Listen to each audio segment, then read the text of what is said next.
அடுத்த பதிகத்துக்கு போகலாம். அடுத்த பதிகம் திருவிராகம். திருவிராகம்னு வந்தாலே கொஞ்சம் கஷ்டமான பாட்டு அப்படின்னு அர்த்தம். ஏன்னா அது முடுகு ஓசை உடையதல்லவா. அதனால் காடு பயில் வீடு இதானுங்க இந்த மாதிரி பதிகத்தில் வரக்கூடிய பிரச்சனை. காடு வீடு முடை ஓடு கலன் மூடும் உடை ஆடை புலிதோல் அந்த எல்லாம் டகர வரிசை சொற்களே மாறி மாறி மாறி வந்துட்டுருக்கோம். இது மாதிரி வருகின்ற ஓசைக்கு தான் முடுகு ஓசைன்னு பேர். அந்த முடுகு ஓசை தான் அராகம் என்று சொல்லுவாங்க. யாப்பிலக்கணத்தில் இதெல்லாம் அராகம் என்ற பெயரால் சொல்லப்பட்டிருக்கிறது. திருஞானசம்பந்தர் தேவாரத்தில் இராகம் என்ற பெயர். ராகம் என்ற சொல்லுக்கு முன்னால் ஆகரமாக அல்லது ஏகரமாக போட்டுக்கலாங்க. இவங்கெல்லாம் பெரும்பாலும் இராகம் என்ற சொல் ஈனா போட்டு தான் எழுதுகிறாங்க. ஆனால் இது வந்து நம்ம யாப்பிலக்கணத்தில் கலிப்பாட்டிலே ஒரு உறுப்புக்கு அராகம்னு பேர். அந்த அராகம் இந்த முடுகு ஓசை உடையதாக வரும். இது முடுகு ஓசை உடைய பாட்டு. இதுக்கு போது நிறைய பதிகம் திருவிராகம் படிச்சிருக்கிறோம். காடு பயில் வீடு முடைவோடு கலன் அங்கங்கே பிரிச்சுக்கிட்டிங்கன்னா சௌரியமாக இருக்கும். காடு பயில் வீடு வீடு அவனுக்கு எதுன்னு கேட்டால் காடு தான். முடைவோடு கலன் கலன் எது? பிச்சை பாத்திரம் எது? முடைநாட்டம் பேசுகின்ற மண்டையோடு முடைவோடு கலன். மூடும் உடையாடை புலித்தோல் அவனுக்கு உடையாகிய ஆடை எது? உடைனாலும் ஆடைனாலும் ஒன்று தானுங்களே. அப்படின்னா உடை என்பது உடுத்தல் அப்படிங்கிற பொருளை உடையதுங்க. உடுத்தலுக்குரிய ஆடை எது அப்படிங்கிறது கேள்வி. எனவே உடை ஆடை. மூடும் உடை ஆடை புலித்தோல். தேடு பலி ஊன் ஊன் எதுன்னு கேட்டால் பலி பிச்சை. ஊனது அங்கே அது என்பது பொருள் இல்லை. உடை வேடம் மிகு வேதியர் திருந்து பதிதான். வேதியர் என்பது சிவபெருமானுக்கு பேர். இந்த வேடத்தை உடைய சிவபெருமான் அவன் திருந்து பதிதான் தேவூரதுவே என்ன கொண்டு முடிச்சுக்கணும். நாடகமது ஆட மஞ்சை மஞ்சை நாடகம் ஆட நாடகமது ஆட அந்த அதுன்னு ஒரு சொல்லுவாருக்கு பாருங்கள். அதுக்கு பொருள் இல்லை. அந்த மாதிரி வரதெல்லாம் பகுதி பொருள் விகுதின்னு சொல்லுவாங்க. நாடகமது ஆட மஞ்சை பாட அரி பாட வரின்னு இருக்கும் பாருங்க. அந்த வரியை அரின்னு பிரிச்சிங்க. அரினா வண்டுன்னு அர்த்தம். பாட அரி கோடல் கைமறிப்ப. கோடல் அப்படிங்கிறது காந்தலுக்கு பேர். காந்தல் பூ அங்கே பூத்துருக்குது. அது என்ன பண்ணுது? இப்போ நல்லா நாடகம் ஆடினாங்கன்னா பார்த்துட்டு இருக்கிறவங்க மகிழ்ச்சி மீதினால கரவொலி செய்வாங்க. நல்ல பாட்டு கேட்டாங்கன்னா மகிழ்ச்சி மீதி கரவொலி செய்வாங்க. அப்போல் அந்த காந்தல் அப்படியே அசைஞ்சிட்டு இருக்கிறது கை அசைக்கிற மாதிரி இருக்குது, கரவொலி எழுப்புற மாதிரி இருக்குது அப்படின்னு சொல்கிறது. இது ஒரு இயற்கை வர்ணனை. கைமறிப்ப நலமார் சேடு மிகு பேடை அனம் ஊடி மகிழ் மாடமிடை தேவூரதுவே. இப்படி ஒரு பக்கம் இசை, ஒரு பக்கம் நாடகம், ஒரு பக்கம் அதை கண்டு ரசிக்கிறவங்க. இப்படி கண்டு ரசிப்பதில் ஒரு அன்னம் ஆணும் பெண்ணுமா இருக்கிற அன்னம். அதில் பெண் அன்னத்துக்கு ஊடல் வந்தது. ஆனன்னா அந்த ஊடலை நீக்கி அதனோடு கூடியது.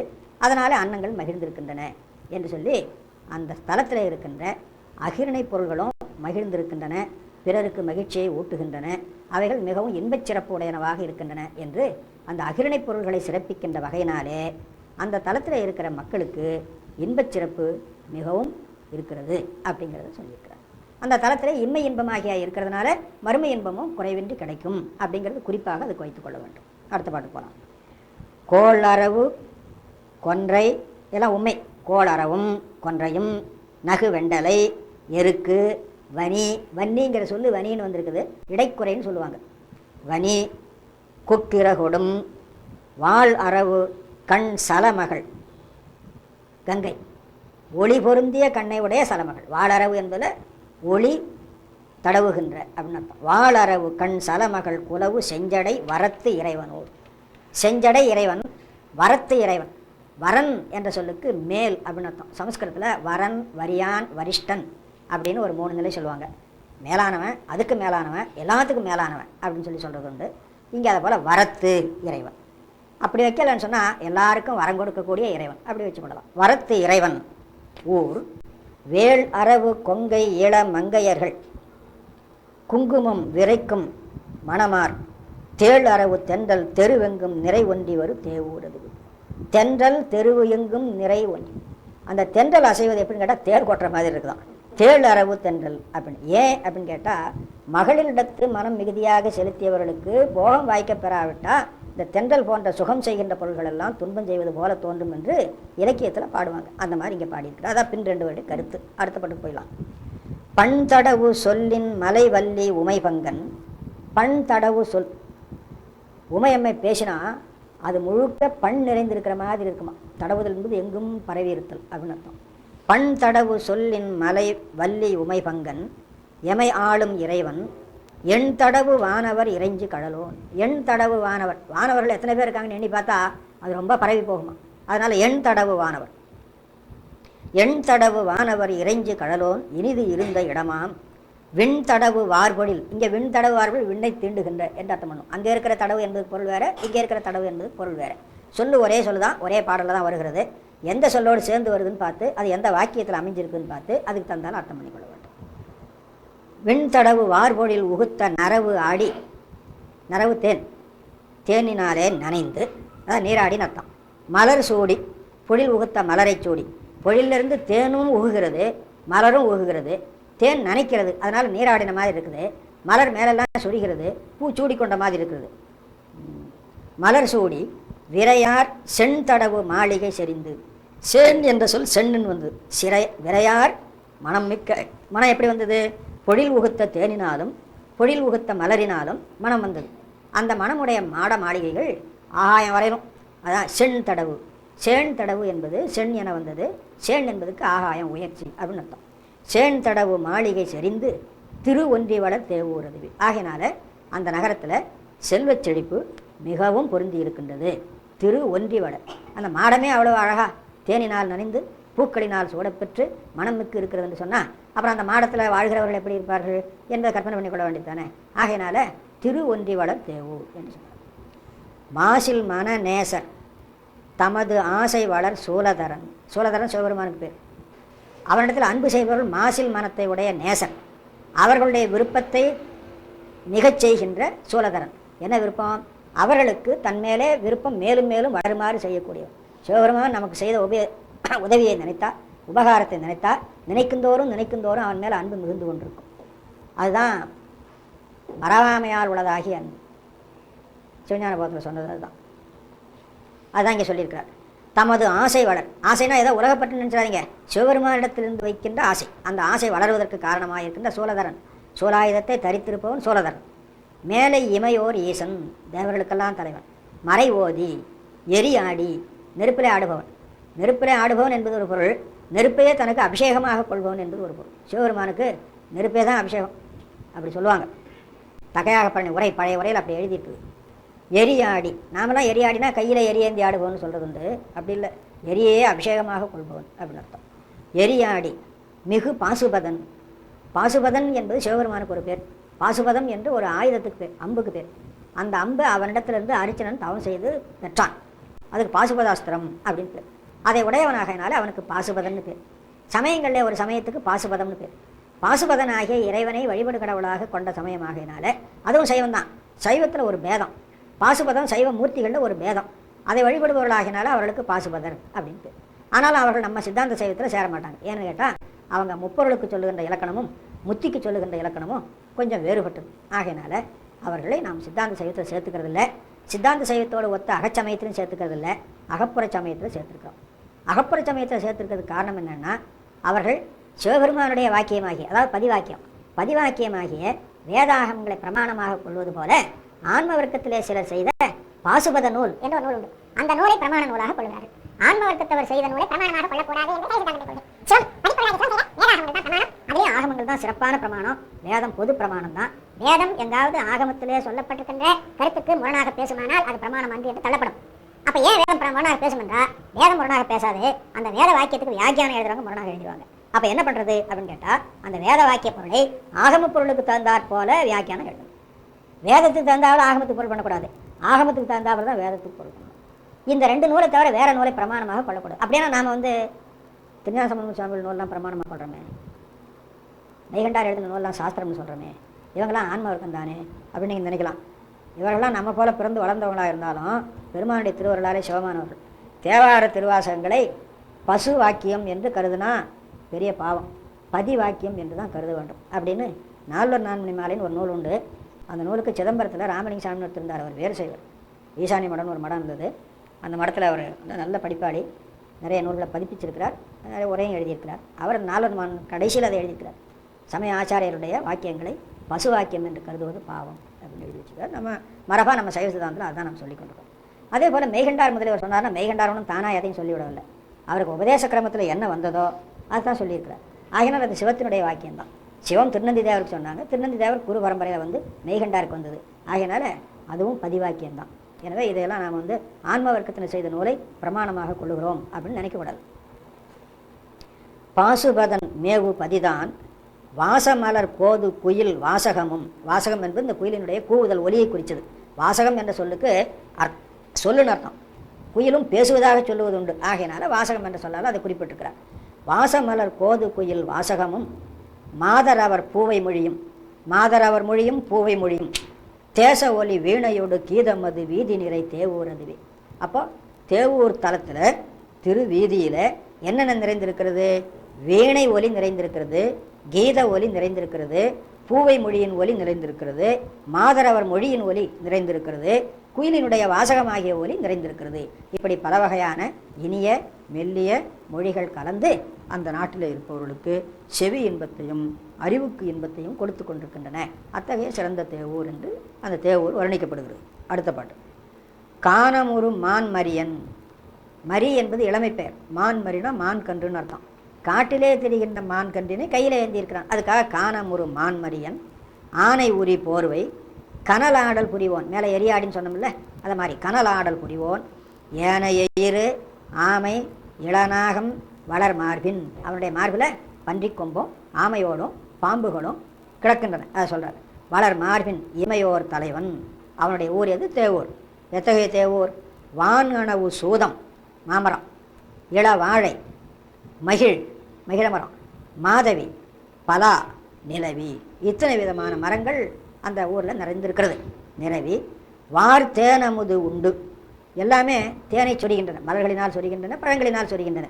அந்த தேனாகிய அமுதத்தை உண்டு வரி வண்டு மருள் பாடி வரு தேவூர். மருள் என்பது ஒரு வகையான பண்ணு. அந்த மருள் என்னும் பண்ணை பாடுகின்ற தேவூர். இதெல்லாம் இயற்கை வர்ணனை.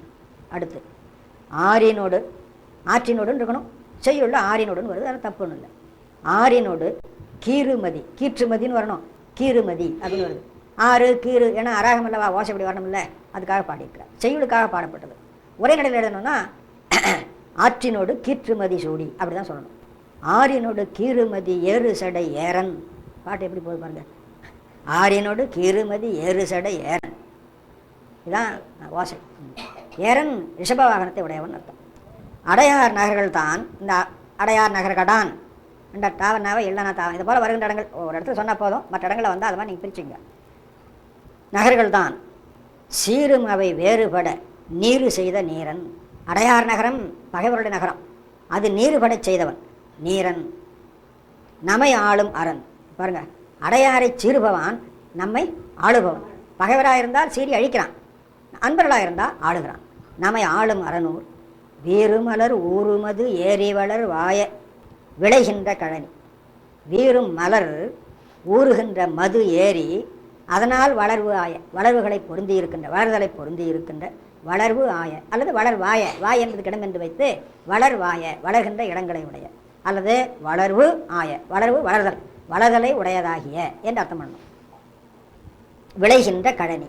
அந்த கழனியில் சேறுபடு செங்கையல் விழிப்ப இள வாழை வரும் தேவூர் அதுவே. ரொம்ப வேடிக்கை பாடிக்கிறார். அதில் கயலும் இருக்கிறது, வாழையும் இருக்கிறது. கயல் ரொம்ப நேரம் தனியாக இருந்தது. கொஞ்சம் யாரு கூட விளையாடினா தேவலாம்னு ஆசையாக இருந்தது. அங்கே எங்கே சுற்றி பார்த்தது, எதில் ஒரு வாழை மீன் இருந்தது. அந்த வாழை மீனை கூப்பிடுவா, நீ நான் விளையாடலான்னு கூப்பிடுது. அதுவும் ரொம்ப நேரமாக தனியாகவே இருந்தது இல்லை, அதுக்கு ஒரு சந்தோஷம். அது உடனே விளையாட முடியும். அந்த மாதிரி அப்போ அகிரணை பொருள்களும் கூட ஒன்றோடொன்று துணையாய் கூடி விளையாடுகின்ற மகிழ்ச்சியை உடைய தேவூர். எனவே உயர்தனை பொருளாகிய மக்களுக்கு அந்த தலம் மிகவும் மகிழ்ச்சியை கொடுக்கும் என்பதில் ஐயமில்லை என்பது கருத்து.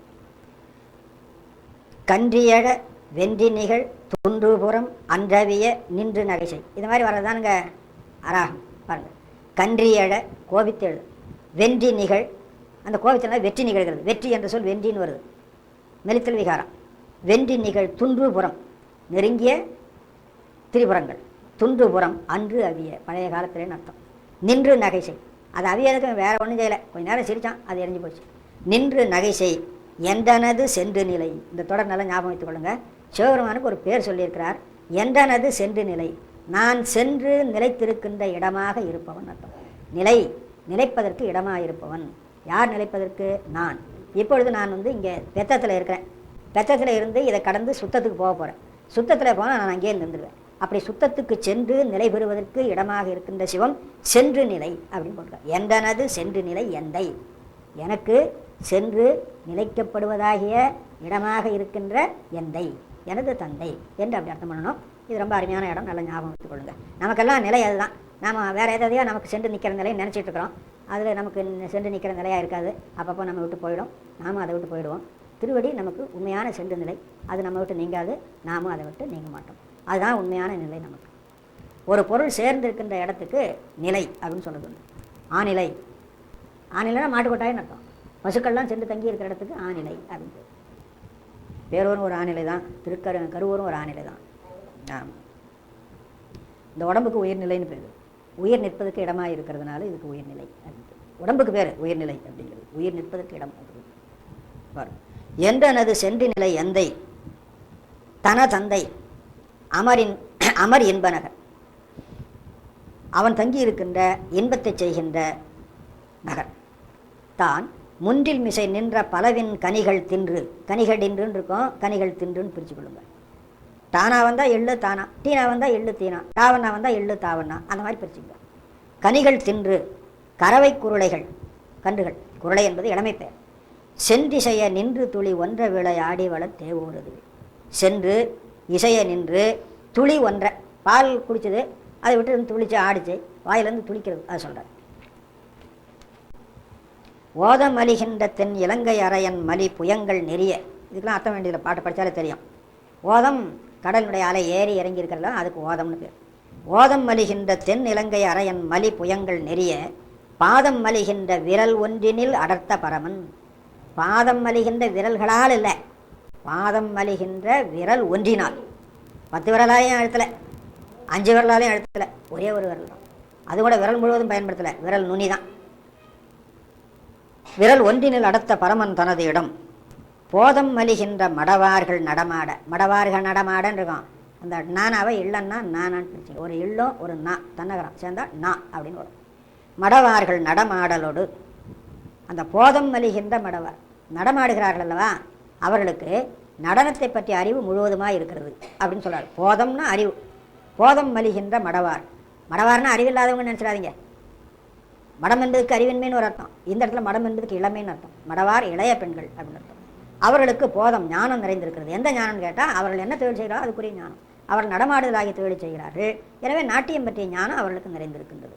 போதம் மலிகின்ற மடவார் நடமாடலோடு பொங்கும் முறவம். முறவம் ஒரு வகையான வாத்தியம்.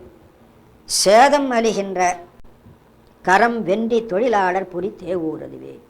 சேதம் அலிகின்ற கரம் வென்றி தொழிலாளர் புரி தேவூரதுவே. தொழிலாளர்கள் தங்கள் கரத்தினாலே வேலை செய்கிறார்கள், வயலில் வேலை செய்கிறார்கள். அதனாலே கரம் சேறுபட்டிருக்கின்றது. சேதம் சேருன்னு அர்த்தம். சேது சேதம் சேரு அப்படின்னு. சேதம் மலிகின்ற கரத்தை உடைய வெற்றியை மிக்க தொழிலாளர்கள் புரிகின்றார்கள். எதை முறவம் புரிகின்றார்கள். அப்போ மடவார்கள் நடமாடுகிறார்கள், ஆடவர்கள் முறவு என்னும் வாத்தியத்தை ஒலிக்கின்றார்கள். எப்படி ஒலிக்கணும்? கையினாலே. அது எத்தகைய கை? சேதம் மலிகின்ற கை. அப்போ வயலில் வேலை செய்வார்கள், வேலை முடிஞ்ச பிறகு வந்தால் இதை போல் நாட்டியம் முதலியவற்றை பார்த்து மகிழ்ந்திருப்பார்கள் அப்படின்னு சொல்லி அந்த தலத்தினுடைய வயல் வளமும் அங்கே இருக்கின்ற மகளிர் ஆடவர்கள் இவர்களது இயல்பும் பொழுதுபோக்கும் எல்லாம் இந்த பகுதியில் சொல்லப்பட்டிருக்கிறது. வண்ணமுகிலன்ன எழில் அண்ணலோடு. வண்ணமுகிலன்ன எழில் அண்ணல் திருமால். திருமால் நல்லா புகழ்ந்திருக்கிறார். நல்ல அழகுடையவன், நல்ல கருந்தரமாக இருப்பான், மேகம் மாதிரி கருந்தரமாக இருப்பான். வண்ணமுகிலன்ன எழில் அண்ணலோடு சுண்ணம்மலி வண்ண மலர் மேல் நன்னவனும். சுண்ணம்மலி சுண்ணம் என்பது மகரந்தப்பொடி, வண்ண மலர் தாமரை மலர், அதன் மேல் நண்ணுபவன் பிரம்மா. அப்போ திருமாலும் பிரம்மாவும் அர்த்தம். நன்னவனும் எண்ணறிய விண்ணவர்கள் கண்ணவன் நலங்கொள் பதிதான். எண்ணறியவன் விண்ணவர்கள் கண்ண கருத. இவனை அறிய முடியவில்லையே, இவனை அறிய முடியவில்லையே, இவனை எப்படி அறிவது என்று நினைக்க. கண்ண கண்ணுதல்னா கருதுதல்னு அர்த்தம். எனவே கண்ணை நினைக்க. என்னவென்று நினைக்க? இவனை எப்பொழுது அடைவது, இவனை எவ்வாறு அடைவது, ஏன்னா அவங்களால் அடைய முடியல இல்லையா, அதனால். நலங்கொள் பதிதான் வண்ணவன நுண்ணிடையின் எண்ணறிய அன்ன நடையின் மொழியினார். அன்ன நடையினையும் இன்மொழியினையும் உடையவன். அன்ன நடை இன்மொழியினார். அவர்கள் வண்ணவன நுண் இடையினை உடையவர்கள்.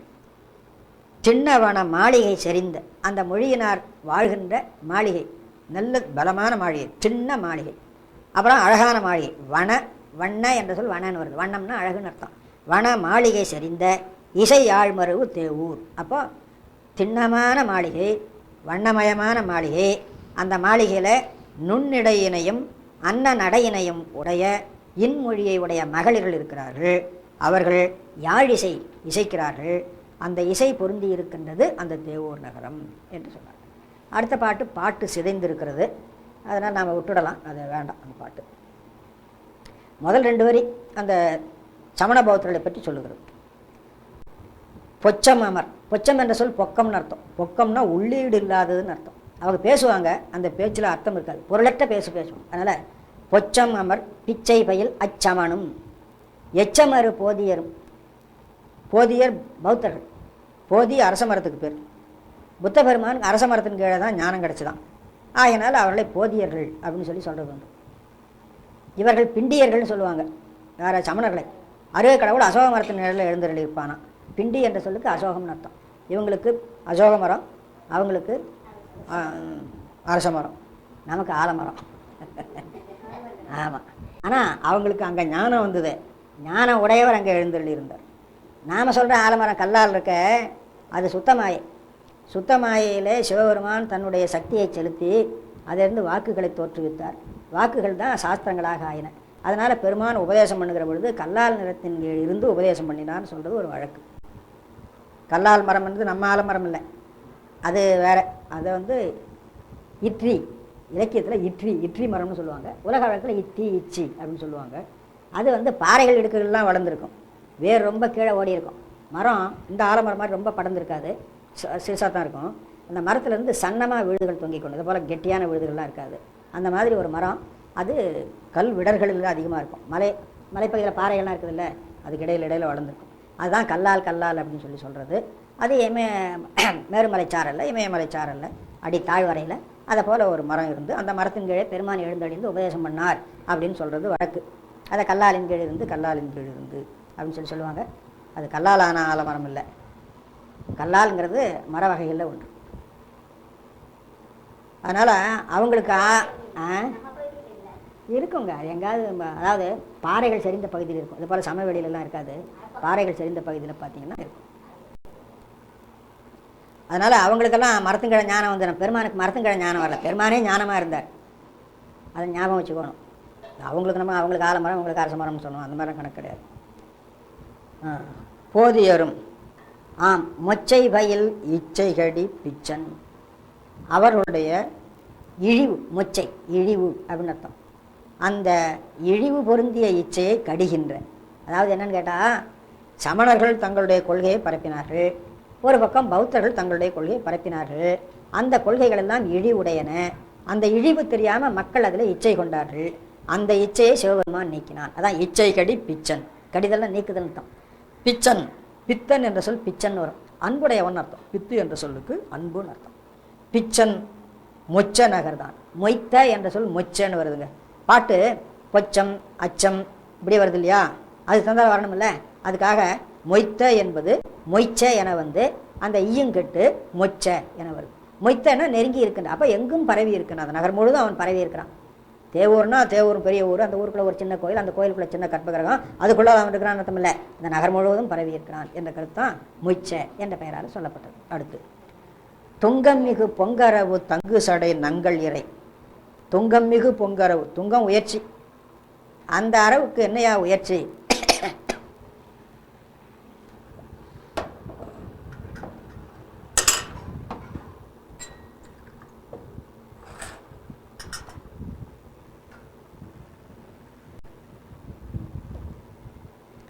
எங்காவது புற்றில் கருடனுக்கும் அதுக்கும் கிழக்கும் அஞ்சு கிடக்காம சிவபெருமானுடைய உடம்புல மிகவும் செம்மாப்போடு இருந்து கொண்டிருக்கிறது அல்லவா, அதுதான் அந்த நாகத்துக்கு உயர்ச்சி.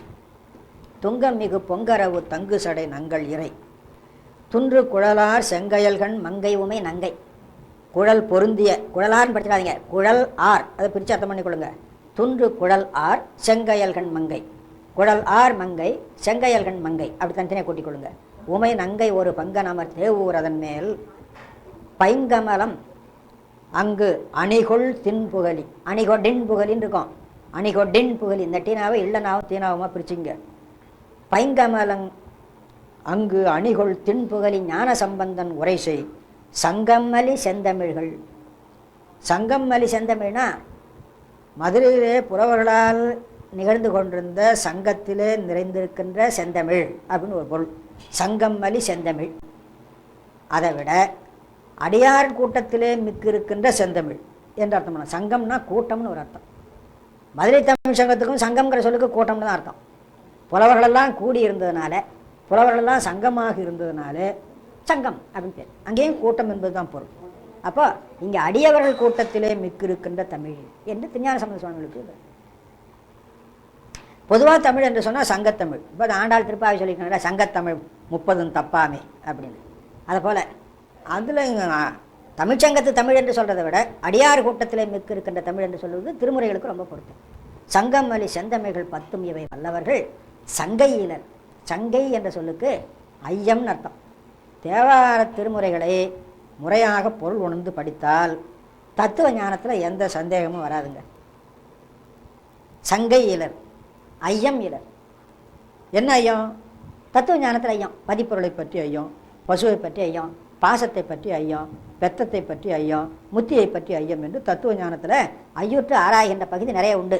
தேவார திருமுறைகளை படித்தீங்கன்னா, குறிப்பாக திருஞான சம்பந்த சுவாமி திருமுறையை படித்தீங்கன்னா தத்துவ ஞானத்தில் உங்களுக்கு ஐயம் எழுவதற்கு இடமே இல்லை. எழுகின்ற ஐயத்துக்கெல்லாம் தேவாரம் பதில் சொல்லும் அப்படிங்கிறது கருத்து சங்கையிலர். இனி சங்கை என்பதுக்கு, சங்கை என்பது ஆசங்கை. ஆசங்கைன்னா ஐயன்னு அர்த்தம், கேள்வின்னு அர்த்தம். அது முதல் குறைந்து சங்கை என வந்ததுன்னு தான் இந்நேரம் அர்த்தம் பண்ணிக்கொண்டது. அப்புறம் பொதுவாக சங்கை என்பதுக்கு குற்றம்னு ஒரு பொருள் ஒன்றுங்க, அது இல்லாதவராக ஆவார் என்று அர்த்தம் பண்ணலாம். அதோட முன்னால் சொன்ன அர்த்தம் எனக்கு என்னமோ ரொம்ப பொருத்தமாக தெரியுது.